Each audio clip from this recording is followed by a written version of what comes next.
Okay, so for the next presentation, we're going to talk about some Python here and what Python frameworks you can leverage that also use ROCm. So we begin with heap Python and number heap.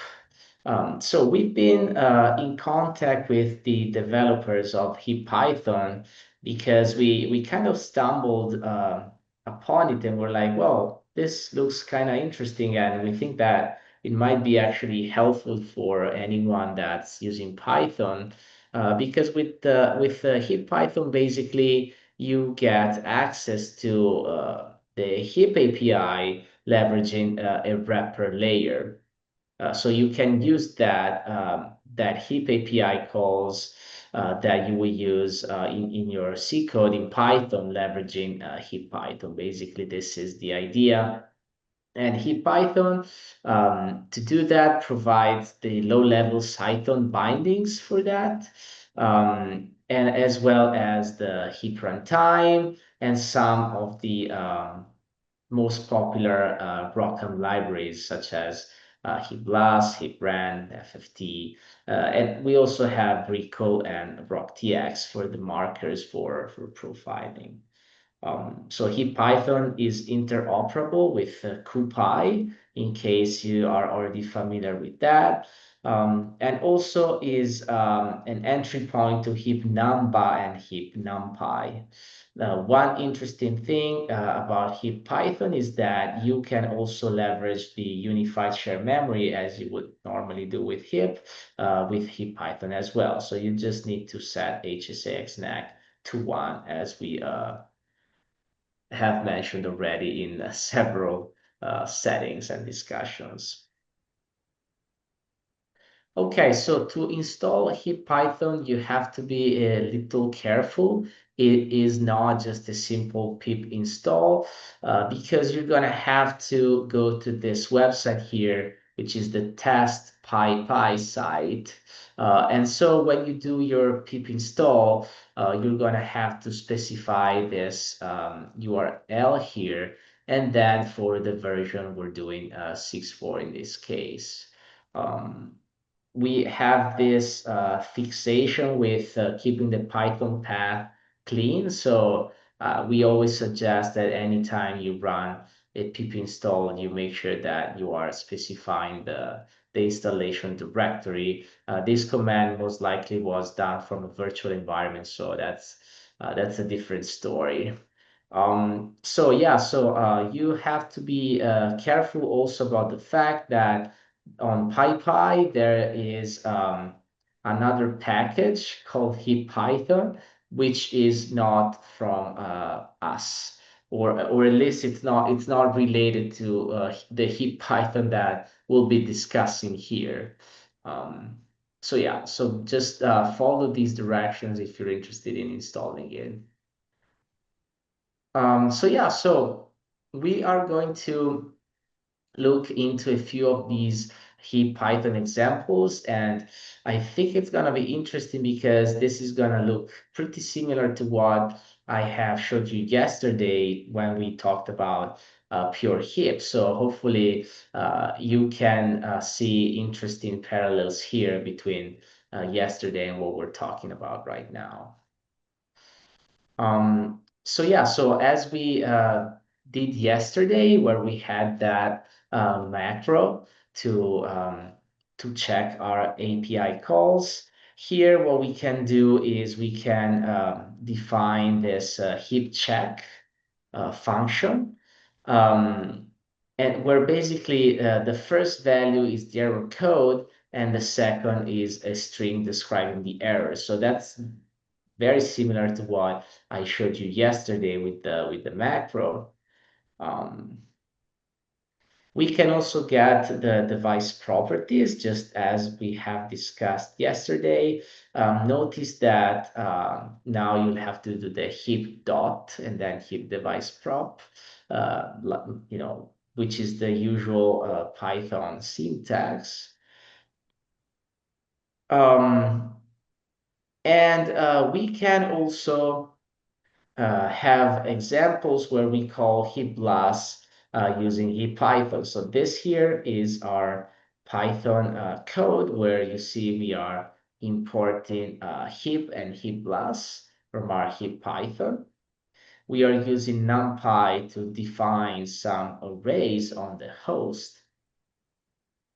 And here, basically, this is a Saxby operation. So we are expecting this AX plus Y result that we store in Y expected.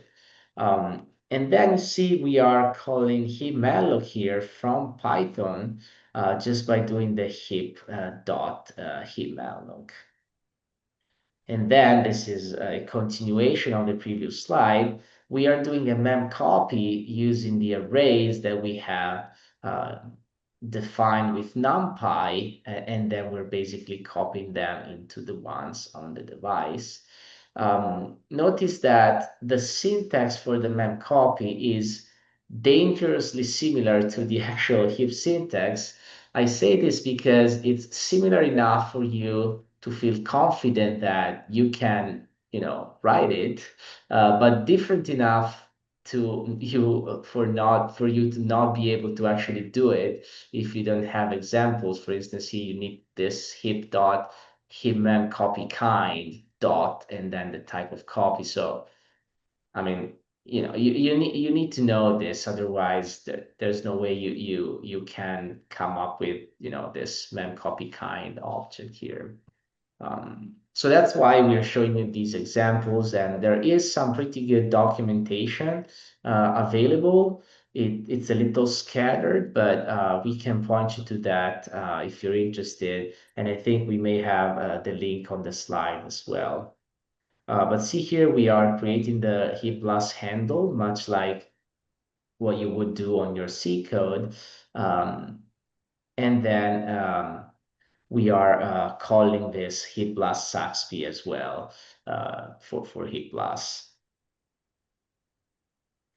There's also a unified shared memory of the previous example where, just like we would do in our heap code, we will be passing to the heap blast routine the host pointers instead of the device ones. And it works in a similar way as your regular heap code would.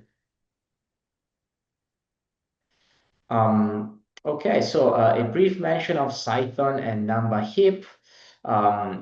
It is helpful to compile some of the remaining code on the CPU, and we can place the code in a PyX file, which is the Cython format, and call it array underscore sum PyX. And then we can define an interface to the Python routine in an array that we're gonna call array sum PyD. And then here we are defining the, we are importing the necessary modules that we need. So here you see from Cython build, import Cythonize. We are defining the broken path and heap platform.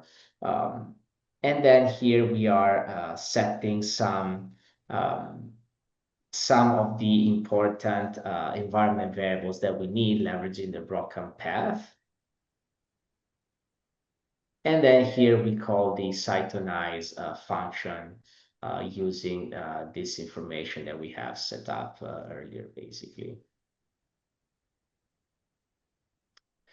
So for the compilation, we use a virtual environment. So here you see Python 3-m VM. We source the activation. We activate the environment with this source. And then we can compile the array sum with the setup_py build, basically. A brief mention of Numba heap. Numba is a just-in-time or JIT compiler for Python.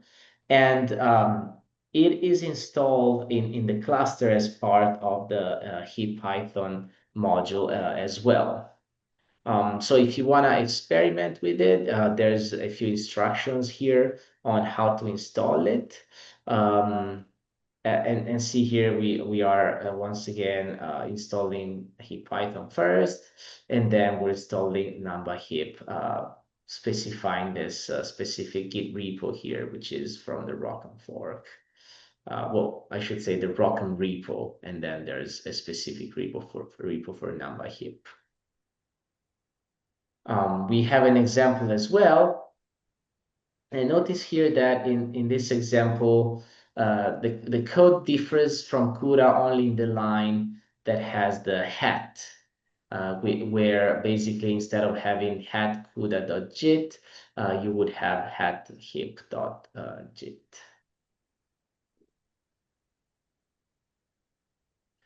And an interesting thing is that we can also have NumberHip pose as CUDA, so that you don't have to change all the JIT calls in your program. And what you have to do is you have to enable NumberHip to pose as NumberCUDA. So here you would have number import hip, and then hip that, dot pose as CUDA, and then from number import CUDA. So this gives you additional portability with this little trick here. Okay, so the next up in the list for discussion is CuPy, and in a way, you could use CuPy or HipPython to do similar things. So there's certainly an intersection of the scope of HipPython with the scope of CuPy. But basically, CuPy, if you haven't heard of it, is a NumPy, SciPy compatible library for GPU accelerated computing. So basically, it is what you would use if you want to execute your NumPy code on the GPU. Basically, you would leverage CuPy instead of NumPy, although there is a lot of communication that the two can do between each other, and we'll show you some of that in the next few slides. So let me just say that CuPy provides the n-dimensional array and the array that's typical of NumPy. It has sparse matrices and also the associated routines for GPU devices. And the good thing is that most of the API is the same as NumPy and SciPy. There are some differences, but most of it is consistent. And CuPy also provides interfaces for the Rockham libraries, the math libraries, as well as Recall. So CuPy leverages the heap backhand. So obviously HipPython also leverages the heap backhand. But we should say that CuPy, when you run it on AMD GPUs, leverages the heap backhand. And even though CuPy sounds like an NVIDIA product, it actually is not an NVIDIA product. And I think that the developers might actually be in Japan, if I'm not misinformed.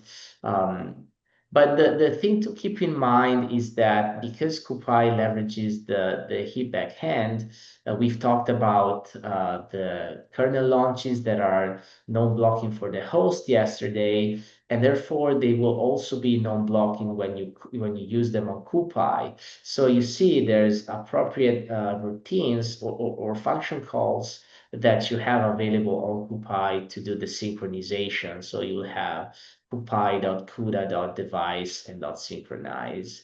Yeah, so it's CuPy.CUDA, even though it also works on our GPUs. That's just how the syntax has been created, but don't get discouraged. It also works on AMD. And also keep in mind what we said yesterday, that the mem copies are blocking for the host with heap, and therefore, since CuPy leverages the heap backhand, those will also be blocking for CuPy. So you don't need synchronization barriers for those. So this slide here shows you that the NumPy and CuPy APIs are very similar on the left panel. And functions that are specific to CuPy are in the CuPy X namespace. And for what concerns the installation of CuPy, I would say there are two main options for what we are concerned. There is the upstream repo, CuPy/CuPy, and then there's also the Rockham fork, Rockham/CuPy. So we have been building with the upstream repo recently, but we also have used the Rockham fork. And you notice from this slide here that the Rockham fork is actually quite a bit behind with the tags, but that is because our teammates, our colleagues at AMD are working hard to get their changes merged directly in the upstream repo, and then eventually will also be included in our fork. But we suggest that you use the upstream repo just because it's more updated and it has more functionalities at the moment. If you want to get a wheel, just be advised that the wheels that have Rockham support are pretty old, because the only ones that are available in PyPy are for Rockham 4.3 and 5. So those are actually pretty old. But new versions of these wheels for Rockham 6.4 and 7 are actually in the works, and hopefully will be there very soon. Yeah, so we have an installation here that we do with our scripts on our training doc repo. So basically, first of all, you have to export these environment variables that will inform CuPy of your intention to use heap, and also about the Rockham path destination, basically where that's located. And then notice that as we are installing CuPy, we are also installing Xarray, NumPy allocator that's needed for the unified shared memory. And then we are installing CuPy Xarray that I'll describe to you in just a few slides. So to go a little bit more into detail for CuPy, you see here that there's a few ways you can get and organize your arrays on the GPU. So one way to get an array on the GPU is just by doing this CuPy.array and then give it an array on the CPU that could be, for instance, defined with NumPy at the beginning. But the official copy from GPU to CPU is actually this dot as NumPy. So if you have a GPU array, you want to copy it back to the CPU, it's this CP CuPy dot as NumPy. And if you want to go the other way, so from CPU to the GPU, you'll use CuPy dot as array. Yeah. So when you have arrays that are defined on the GPU, you just need to operate on them as you normally would, as if they were just NumPy arrays, and the result will be on the GPU. Notice that there is this concept of current device, and if you query that, once again, it will tell you CUDA device, but if you're on AMD GPUs, that just means it's seeing the GPU. So the interesting thing about CuPy and NumPy is that they are quite interoperable. In particular, CuPy and the array implement the array ufunc interface.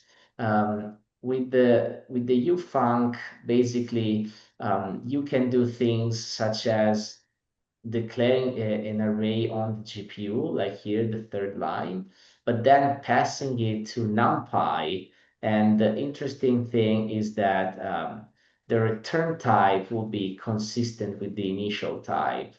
So even though you have fed it to a NumPy function, you still get an array on the GPU because the initial type was a GPU array.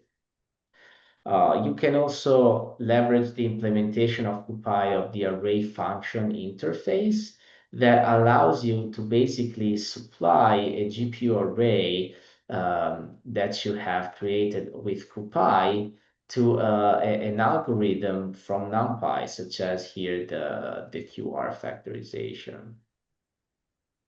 And it will still be on GPU. Yeah, so here in our repo, we have some code examples for CuPy under the Python subdirectory. This is just a simple array sum that once you run it, it will look like that. But let me just get quickly to the details here. So this example here, we'll use what we have basically already discussed. So it will create an array on the device with this cp.array. It will do a multiplication, sorry, a power of 2 of the entries of that array. And then it will proceed with a few back and forth copies from CPU to GPU and vice versa. One way you can check whether or not your CuPy code is actually running on the GPU is the usual way that you would use with heap, which is by exporting this environment variable called AMD log level, and then, for instance, setting it to 3. And if you get outputted all the heap API calls, then yes, it's running on device.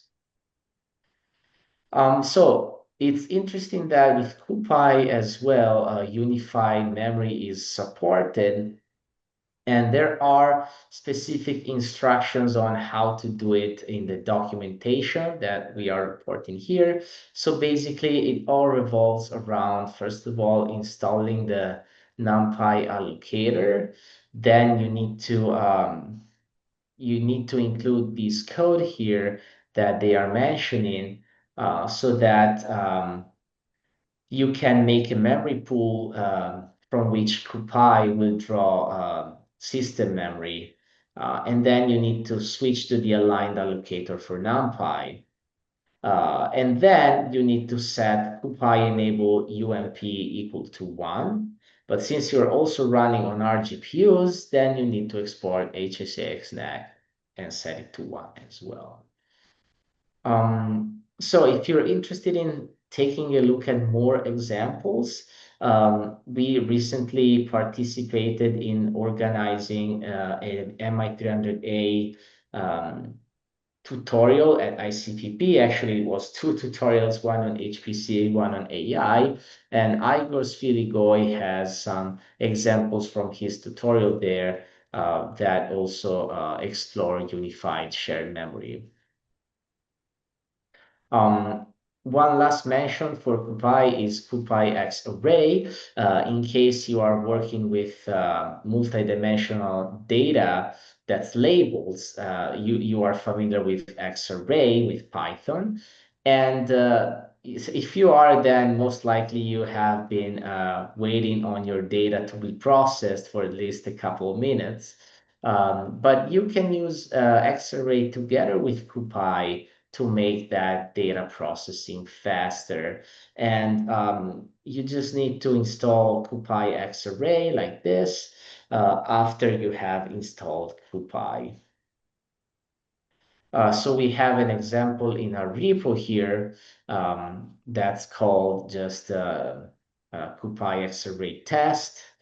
This is the output of the example once you run it. But if we want to look at the code here, you can see that basically we are using Xarray. And then we are also using CuPy Xarray, which is with the with this import here that adds the .CuPy to the Xarray objects, basically.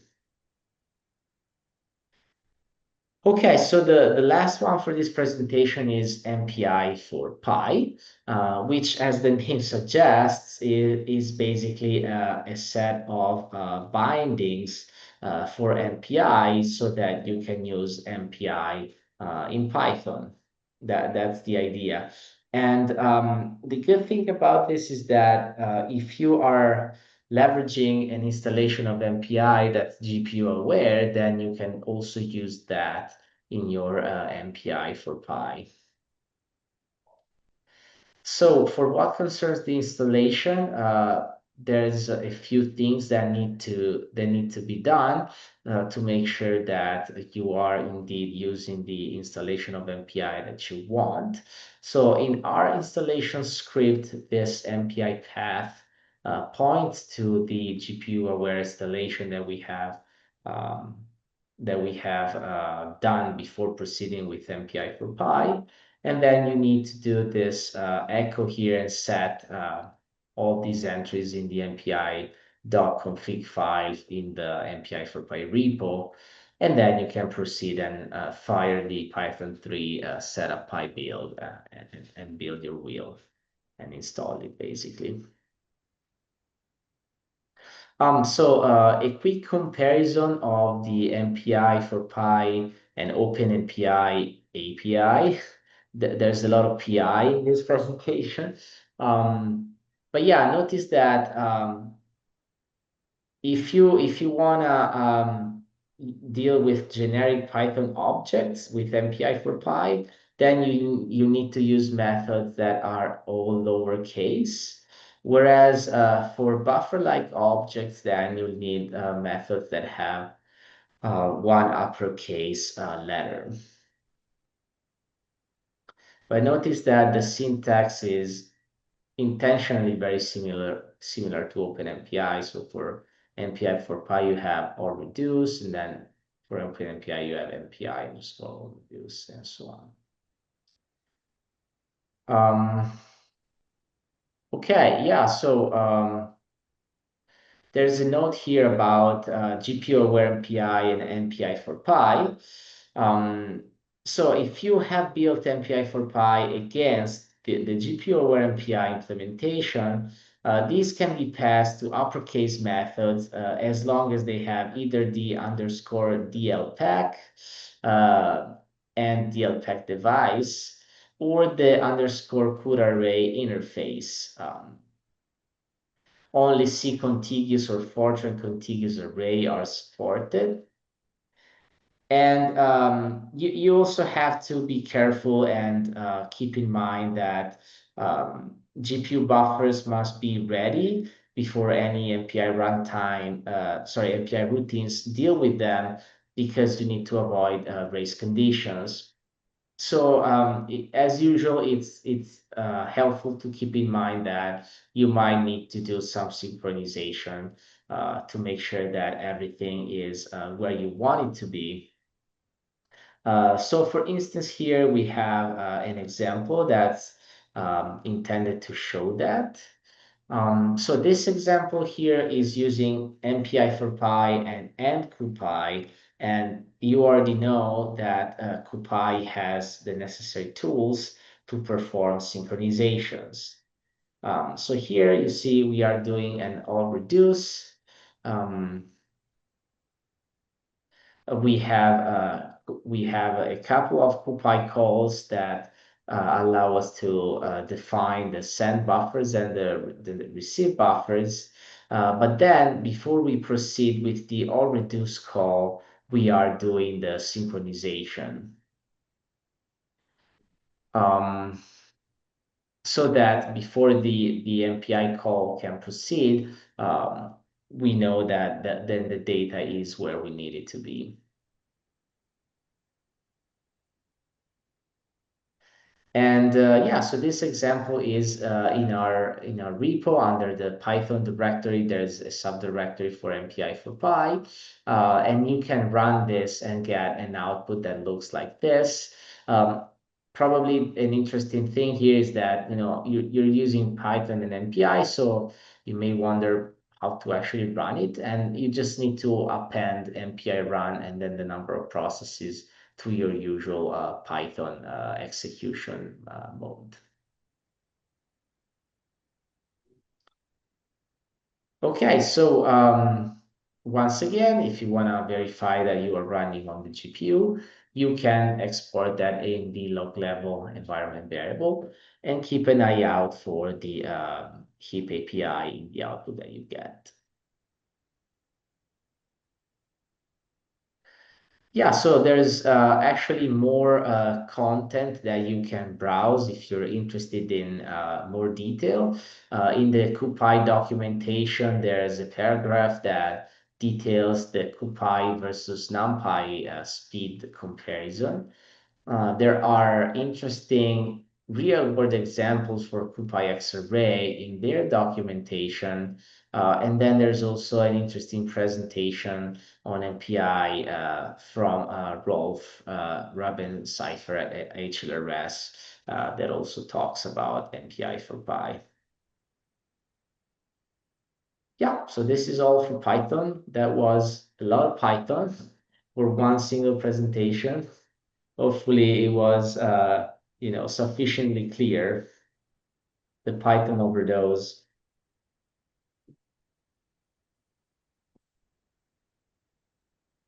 Questions on Python, like why?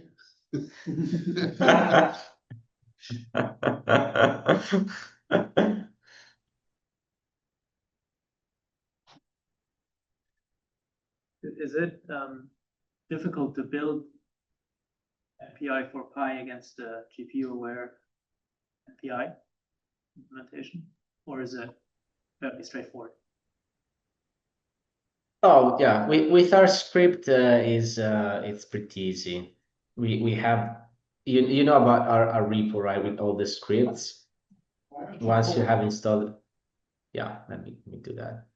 Sorry, Yeah, I need to so, cough for a second. It's one of the easier ones to install. Python drives us nuts because Python paths get all tangled. And trying to isolate the Python can be tricky.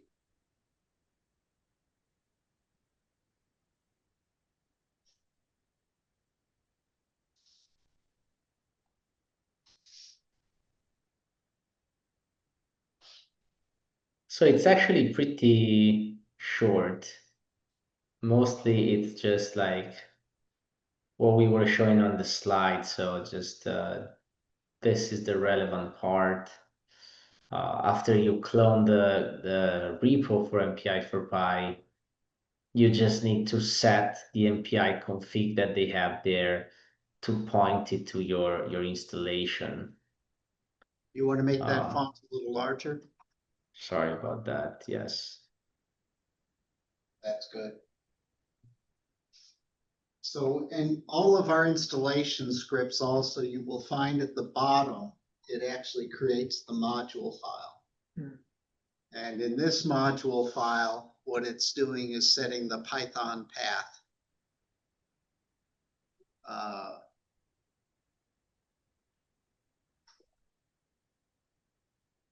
So it's going to prepend it to the Python path so that we're not colliding with any other Python in the system. So we're trying to isolate it. It is a battle with Python to be fully isolated. Yeah, so true. But this is relatively easy. Some of the other Python packages have taken us weeks or months to get right. Yeah, you'll see if you go look at the JAX one, it has a lot of conditional statements because unfortunately, pretty much every time there's a new version, the build system is changing. So see, like we're trying to warn users. Yeah, it is what it is, unfortunately. Generally, one doesn't mix number CuPy, right? They're not really interoperable? I think they are, from what I can see there, but I'm not a Python expert, so. I think you can mix them. You can, okay.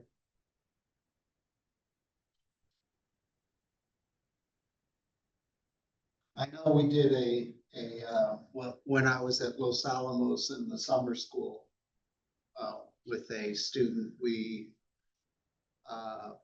ported a Python direct numerical simulation code to try to run it on the GPU in Python.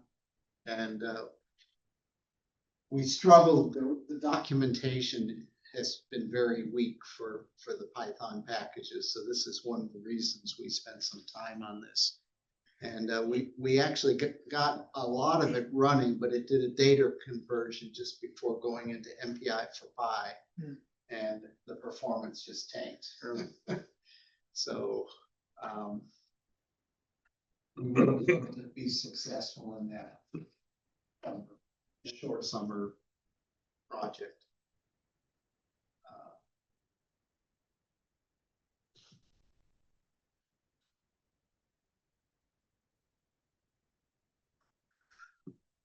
What we really need, so I think we have quite a bit of detail on the different Python packages here. There's a lot more on PyPy site if you search for HIP and Rockham.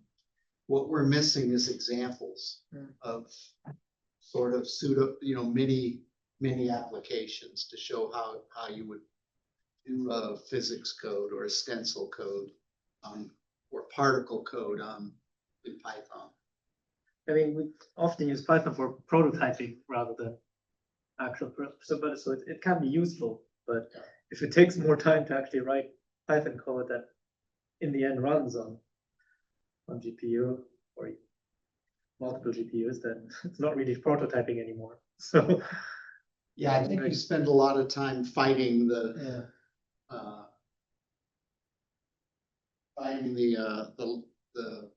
packages on how to actually do things than it would take to write it in a different language. But I think it is becoming more and more interesting, especially with the AI software out there, that you can manipulate your data coming in.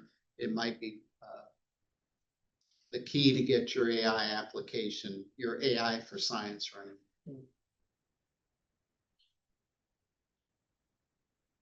But it is interesting, actually. I mean, you can see it's a pretty complete system. Yeah. You can compile on the CPU. You can write basically a HIP kernel that runs on the GPU directly, and so there is a tremendous amount of capability there. Yeah, and I think Python, in a way, has some advantage over CuPy because, I mean, at least personally, I don't know exactly how CuPy handles the copies, so I don't know exactly what type of allocators it's using. And if you do it with Python, then you can decide what heap allocator you use. So in certain cases, having additional transparency might help, I think.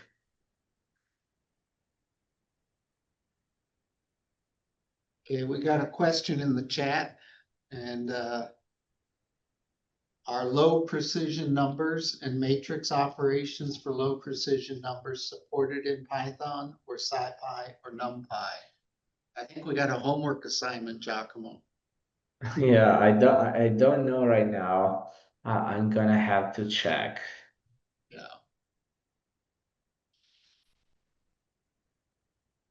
It would not surprise me if there's at least some support for it, but I don't know.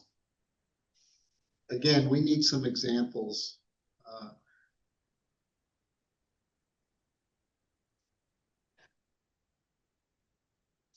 Yeah.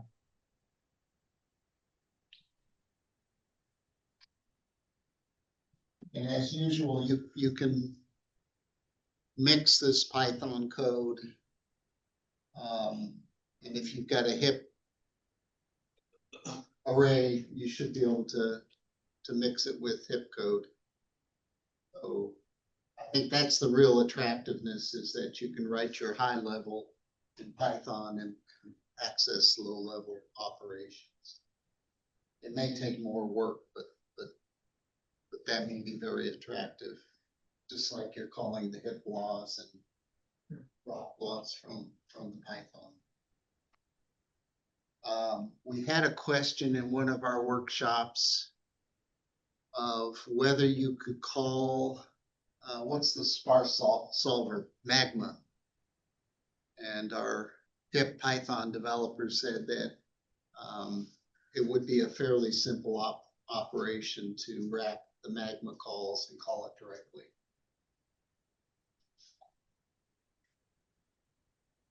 These packages are all on the open source in the ROCm repositories, and the developers are quite anxious that they get used and you can communicate directly with them, or even push code to them. What I found a bit counterintuitive was that you create these GPU arrays through CuPy, for example, and then you use the standard NumPy routine on them. That feels really weird. Like, how do you know which one to use, or does it work for everything, or? That was one of the questions we had for the developers is, can we get sort of a chart of when to use each one? Yeah. And I think that's still, at least in my mind, it's not clear what I should prefer using. Yeah. Yeah, I mean, it's so funny that you had the same question, because like they were telling us, yeah, it's interoperable, and we're like, it's great, but you know, our users are gonna have questions about which interoperability is better. Like, what do I select? And you know, I had in the slide that link to Igor's repo. There he has some examples where he actually does the same operation with NumPy and CuPy and measures the timing. And what I've seen in these examples is that it's comparable most of the times, but obviously, you know, just by looking at those examples, you can't conclude anything definite. It's just like a peek into that word. Yeah, and I really like that X-array interface where you can have labeled data. It reminds me a lot of NetCDF or HDF5, where you can label the data.